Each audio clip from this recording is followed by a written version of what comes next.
Hey guys, so in this video we're going to do a review on special right triangles because this is going to help us in the next section when we put the triangle trig into the circle trig. So if you recall from the previous unit, when we solve for missing sides of a right triangle, we'd either use Pythagorean theorem if we knew two of the sides and we're looking for the third, or we would use SOHCAHTOA in our calculator if we knew one side and an angle besides the right angle in the triangle.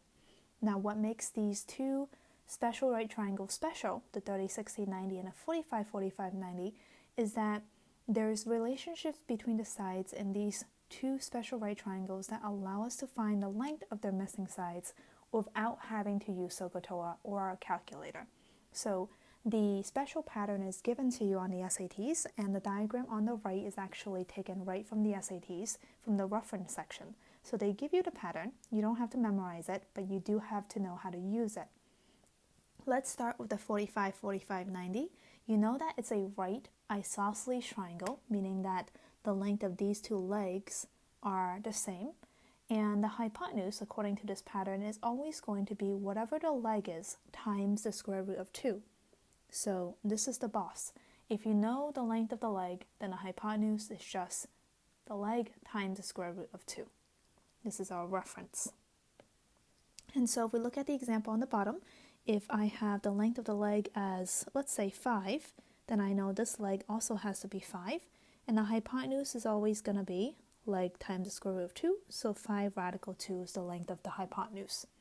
Similarly, if, for example, the length of the leg is not a nice rational number, if it was the square root of 2, well, then this leg would have to be the square root of 2 as well.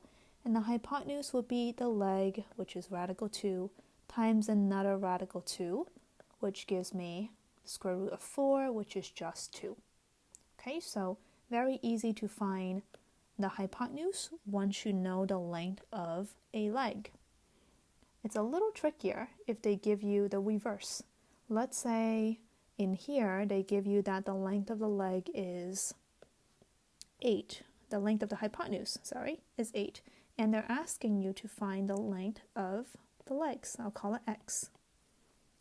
Now what we can do from here is we can say, well, according to my pattern, if my leg is x, then the hypotenuse should be x times the square root of 2, right? And it's telling me it's 8, so I know that the leg, which is x times the square root of 2, should equal 8, and then I can just solve for x. So we're going to go ahead and divide both sides by radical 2.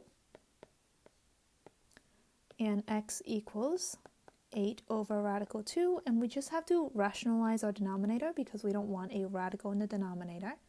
And we're going to do that by multiplying by a special 1. Let me draw a better one here. That is going to be made up of radical 2 over 2. Radical 2 over radical 2. And then we can multiply across. In the numerator, we have 8 times the square root of 2. Denominator, we have the square root of 2 times the square root of 2, which is really the square root of 4, which gives us just 2. And then we can reduce the fraction. 8 divided by 2 is 4. So 4 radical 2 is x, and that is the length of my leg. 4 radical 2 is just not a nice rational number. Do an orange. The leg is 4 radical 2. Okay, we'll do one more example. What if I have the hypotenuse as 1? And again, I'm solving for the missing leg. So if the hypotenuse is 1, well, I know that my hypotenuse should be, according to my special right triangle pattern for 45, 45, 90, my leg times the square root of 2 should equal the hypotenuse, which is 1. And then we can just solve from there. Divide by radical 2. And x equals 1 over radical 2.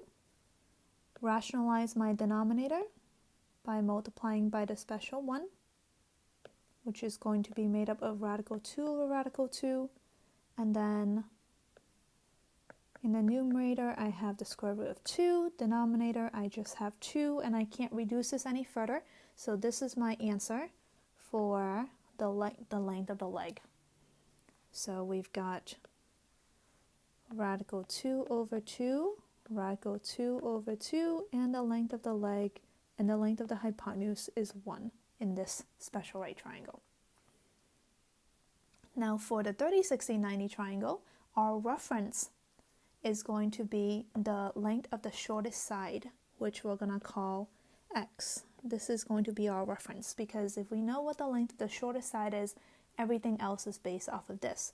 If the length of the shortest side, which is always going to be opposite the 30-degree angle, is x, then the hypotenuse is always going to be double that, so 2x.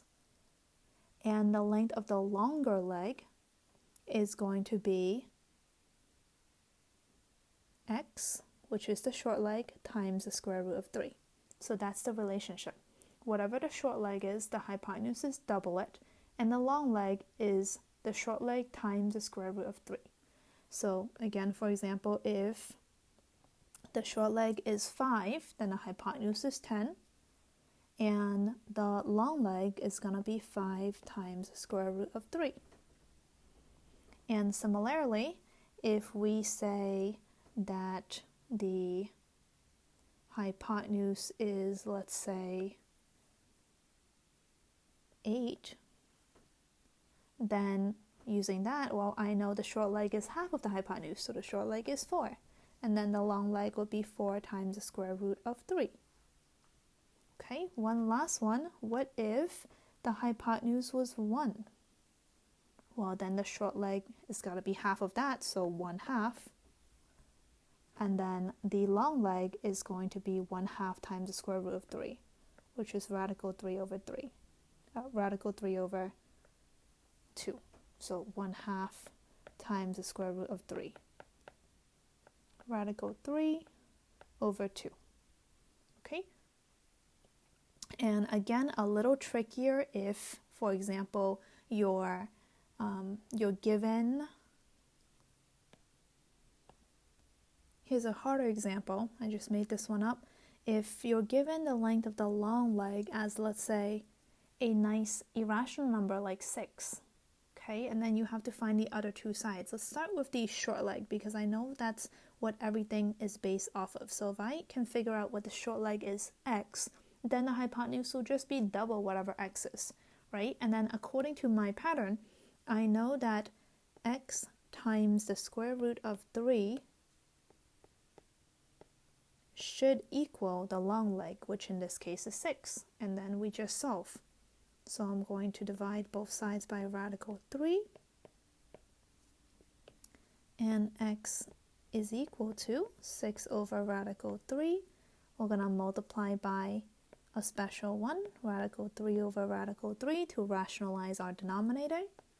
And x is equal to 6 radical 3 over, in the denominator when I multiply, the square root of 9 is just 3, and that reduces to 2 radical 3. So I know that the length of the short leg is actually 2 times the square root of 3. And so once I know that, the hypotenuse will just be double that. So double 2 radical 3 will be 4 radical 3. That will be the hypotenuse. So the pattern is all the same regardless of which side is given to you. If the short leg is not given to you, then that's the first thing you want to find because that's going to help you find all the other sides.